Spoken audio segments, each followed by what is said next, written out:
They gave my 3-year-old a dollar store doll missing a leg and said, "That's what happens when your mom's a disappointment to us." My daughter's smile dropped. My sister's kids laughed with their new bikes behind them. But the laughter stopped when I showed them their gifts and said, "You won't be getting these."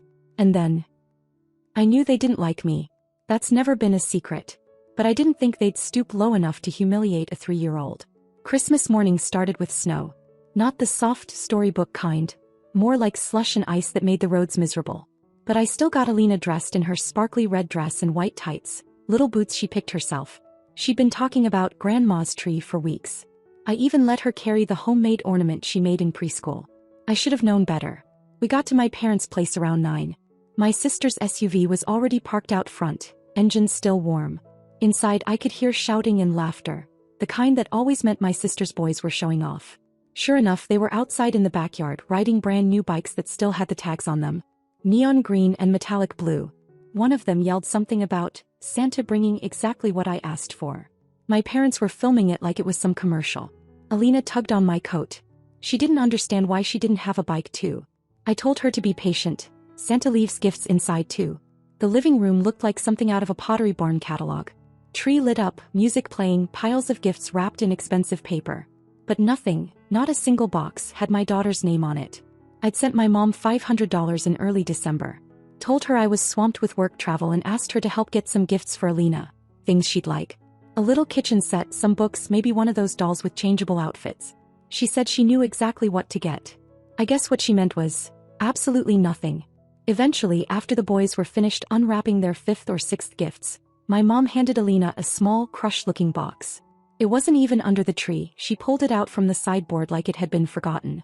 The wrapping paper looked like it had already been used once. Alina opened it slowly. It was a plastic doll. Dollar store quality, maybe worse. It was missing a leg. No packaging, no accessories. Just a broken toy wrapped in disappointment.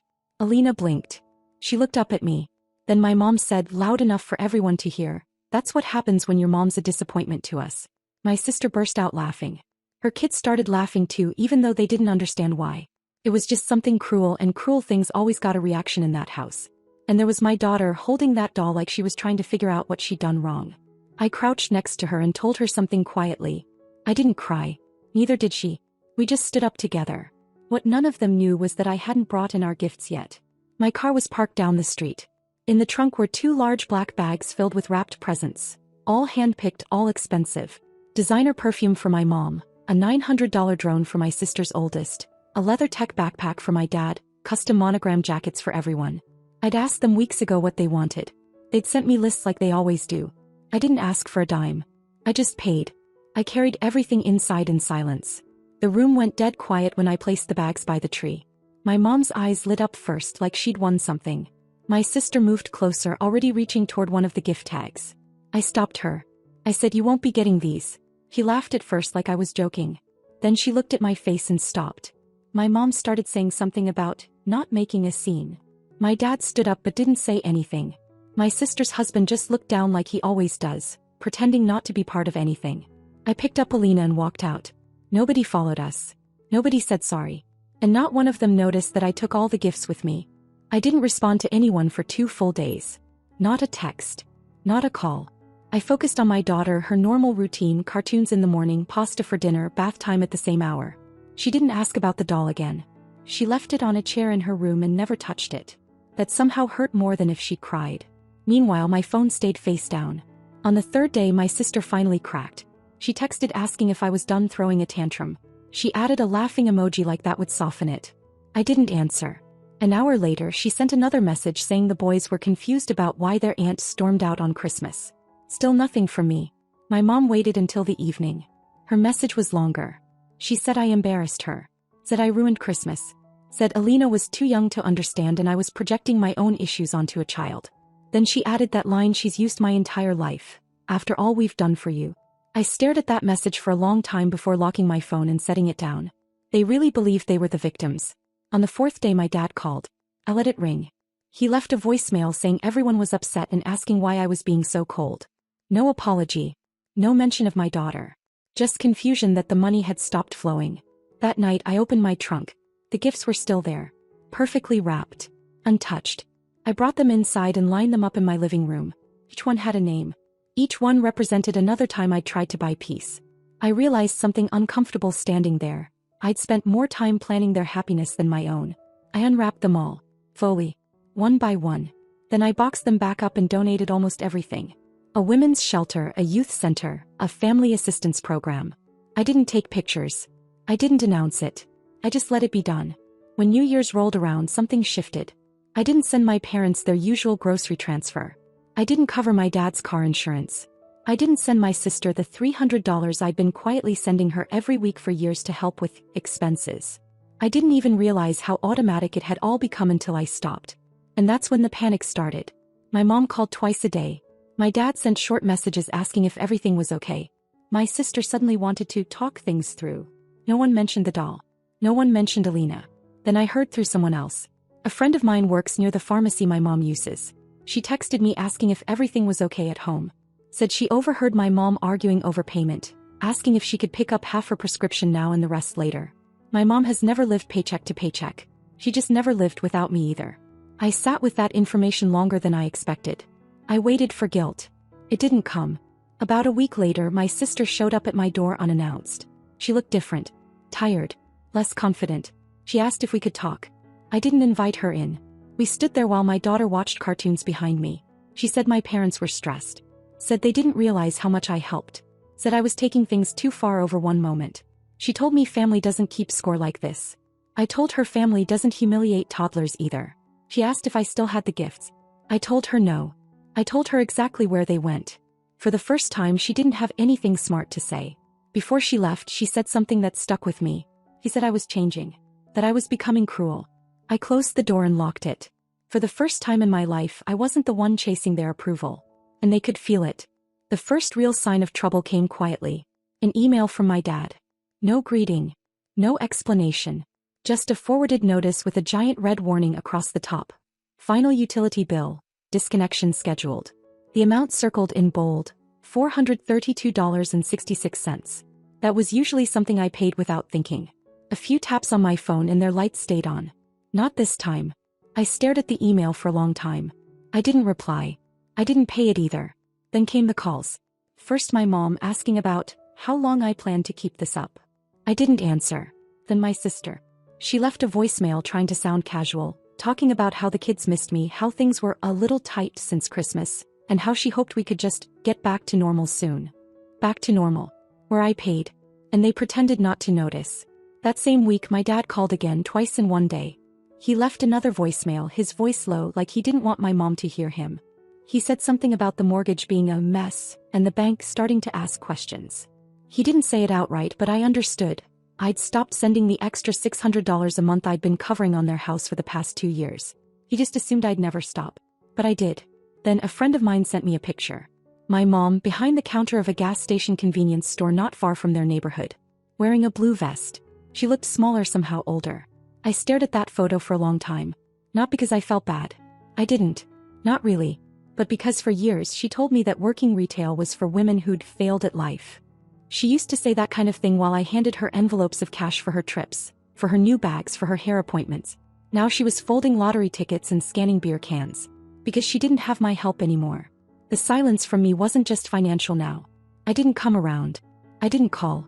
I didn't answer their messages. I was done.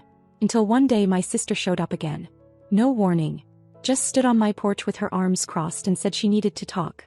I stepped outside and closed the door behind me. She launched right into it. The boys were upset. My parents were stressed. The electricity had been cut for a full day last week. And then she said something that stuck with me. You're really going to let us fall apart just to prove a point? I told her I wasn't proving a point. I was just removing myself from the game. I told her none of them ever respected me, even as they relied on me for everything. That they couldn't humiliate my daughter in front of a Christmas tree and then still expect me to pay for the decorations next year. She called me selfish. Then she asked if I still had any of the gifts. I told her where they went. The shelter downtown, the same one I used to volunteer at when Mom said I was wasting my time. Her face dropped. Then she said, "You're starting to enjoy this, aren't you?" I didn't answer. But she wasn't wrong. Not in the gloating, rubbing it in kind of way. But in the deep, quiet way of someone who had spent years being treated like a failure while single-handedly holding up the people doing the mocking. I was finally free from that. And I could breathe. After that, things moved fast. My dad's car got repossessed. My mom's credit card was declined at a local market. I didn't hear about that one directly. It came from another friend who worked there. She said my mom had walked out without her groceries, red-faced and furious. Then I got an email from my sister, 4 paragraphs blaming me for the stress on their marriage. Said her husband was burned out, trying to make up for the money I used to send. Said their youngest had to quit a sport because they couldn't afford the equipment. She ended it with, "You're hurting innocent people just because you can't let go of a grudge." I didn't respond. I knew exactly who was innocent. And it wasn't the adults who let my daughter hold a broken doll while their kids unwrapped bikes and laughed. They wanted me to feel guilty. I didn't. What I felt was something closer to clarity. Because the longer I stayed quiet, the more they revealed themselves. The more they panicked. The more they begged, not for forgiveness, not for understanding, but for money. I wasn't their daughter. I was their ATM. And now the ATM was out of order. It could have ended there. They could have quietly dealt with the fallout, the bills, the silence. They could have finally understood what it felt like to be left out, dismissed, forgotten. But they didn't want to understand. They wanted revenge, the petty, manipulative kind they've always excelled at. Started with a Facebook post. My mom doesn't even know how to use email properly, but suddenly she figured out how to write a multi-paragraph public post for the world to see. No names, of course, just a long, emotional rant about how painful it is when your own child turns her back on the family after everything you've done, and how she was now working nights just to afford groceries while her daughter lived in some big house, too proud to help. The comments came pouring in.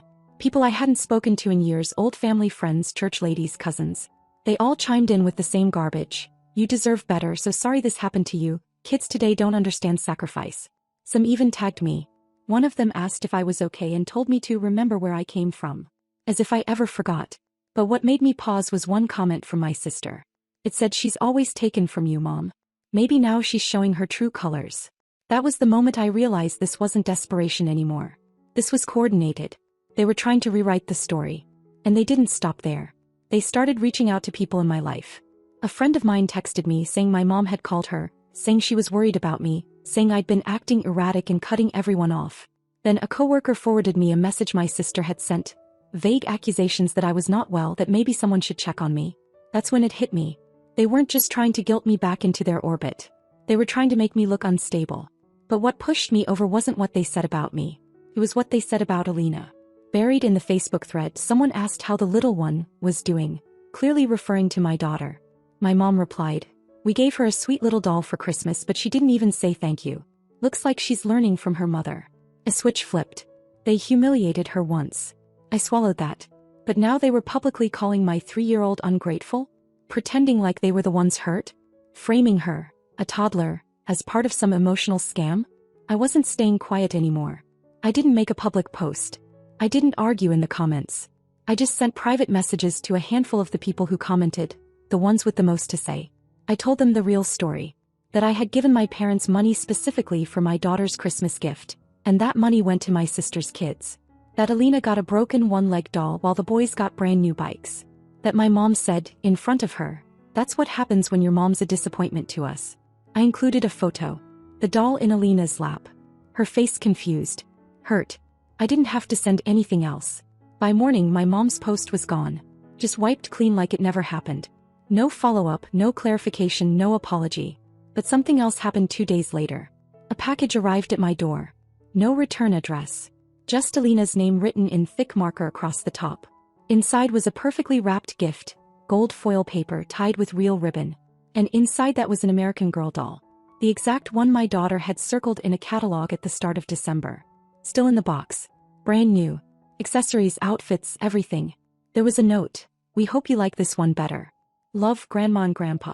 No apology. No mention of the other doll. Just damage control. Alina opened it and smiled. She looked at me and said, "She has both her legs this time." Then she ran off to show her new doll to her stuffed animals. I didn't say anything. I just sat there holding the box the doll came in, thinking about how far they were willing to go to keep their version of the story intact. They didn't send the doll because they were sorry. They sent it because they realized they had finally lost control. But they were wrong if they thought that doll fixed anything. I didn't send a thank you. I didn't text them. I didn't even let Alina call. They wanted to rewrite the story, to cast me as the villain, as unstable, as selfish. But I had something they didn't. Distance. Peace. And a daughter who now knew that love doesn't come with strings attached. It started slowly. I think they assumed I'd cool off.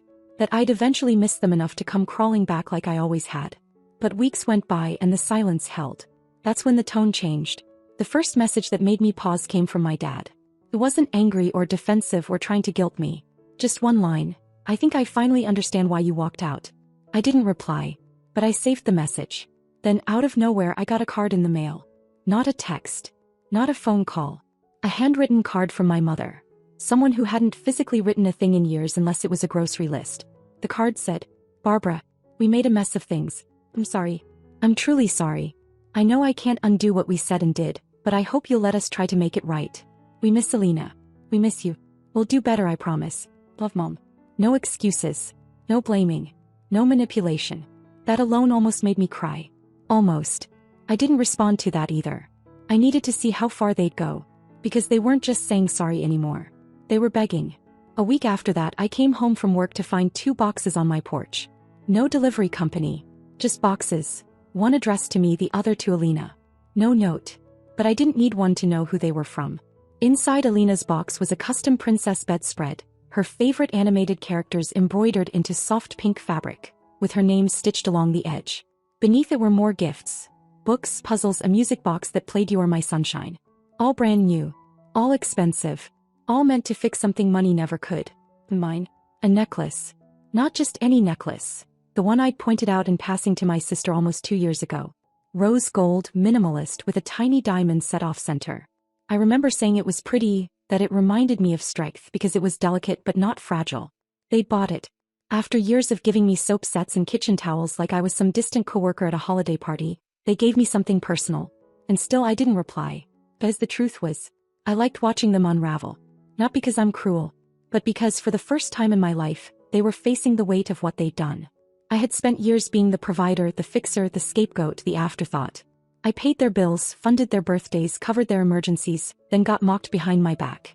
They thought they could hurt my child and still have access to the wallet. Still expect the next handout to arrive on schedule. But I wasn't the same Barbara anymore. And they were starting to see that. A few days after the boxes arrived, my sister texted again. Said the boys were asking why I didn't come to their soccer games anymore. That my parents were trying. That they were different now. He ended it with, "Can we meet? Just you and me, please." I agreed. But not at her house. Not at mine either. We met at a coffee shop halfway between us. Neutral ground. She was already sitting when I walked in. Looked older than I remembered, worn down. She smiled when she saw me, that hopeful kind of smile people use when they're afraid to talk first. I sat. She didn't waste time. She said everything I never thought I'd hear. That they used me. That she knew they took advantage of me. That they never respected what I did for the family because they thought I'd never stop. That they crossed a line they didn't know how to come back from. And then she said something that genuinely surprised me. She said Mom cried when she saw the photo of Alina with that broken doll. She said she's never felt smaller. I didn't say anything for a while. Just stirred my coffee and waited to see if she had more. She did. She said they talked about paying me back. Not just the $500 but everything. She said they were thinking about selling a few things. Her husband's motorcycle, my dad's coin collection, even some old jewelry of my mom's. I raised an eyebrow at that. I wasn't holding my breath, but hearing them even consider sacrificing something, anything, for me? That was new. Then she asked the question I knew was coming. "Are you coming for Easter?" I looked her in the eye. I said if they want me there they can start by wiring me the $500 they owe Alina. Not a check. Not cash. A direct deposit. And a note addressed to her. With the words "We're sorry" written clearly. She stared at me. Then nodded. I left without saying goodbye. And when I got home for the first time in a long time, I felt something close to peace. They were starting to grovel. And part of me, the part that had swallowed every insult for years, started to enjoy it a little more than I should have. The money showed up in my account 3 days later. Exactly $500. Labeled, for Alina. No note. No message. Just cold, quiet repayment. A tiny transaction, but it hit like a cannon. Because they'd never paid me back for anything before. Not even once. Later that night an envelope arrived. Hand-delivered. Inside was a card addressed to Alina. My mom had written it in blocky, almost childlike handwriting. "We're sorry for the doll, sweet girl. You deserved better. We'll do better." It wasn't perfect. It didn't erase what happened. But I read it to Alina anyway. She nodded and said, "Okay." Just like that. 3 years old and already more emotionally mature than half the people in my family. The next week Easter came. They waited. My phone buzzed all morning. First my dad, then my sister, then my mom. They sent photos of the decorated table, of the food, of the egg hunt. Even a spot on the porch set up with a basket that had Alina's name on it. I didn't reply. I didn't go. And I didn't feel guilty. For the first time, the pressure was on them. They had to prove they were safe to come back to. They had to earn trust. And I was in no rush to hand it over. But something unexpected happened. The silence started to bother me, not in the usual way but in a way I hadn't expected. They weren't asking for anything anymore. No requests for money. No last-minute favors. No grocery lists, no, "Can you help us with," text. Nothing. And the quiet, the thing I had longed for, started to feel eerie. I didn't miss them. I missed what I hoped they could be. I missed the version of a family I built in my head every time I bailed them out and told myself it was love. I'd become something I swore I never would. Someone who enjoyed watching them crawl. Not because I was cruel, but because I had been quiet for so long, and now their begging finally filled a space that had been empty for decades. But it didn't feel good for long. I caught myself rereading their apologies. Playing voicemails more than once. Telling myself I was just being cautious, but deep down I knew I was starting to like their shame a little too much. Scared me. Because that's who they were to me for years. People who fed off power, who hurt and watched for a reaction. And now I was doing the same. I was becoming them in reverse. So I pulled back. No more tests. No more ultimatums.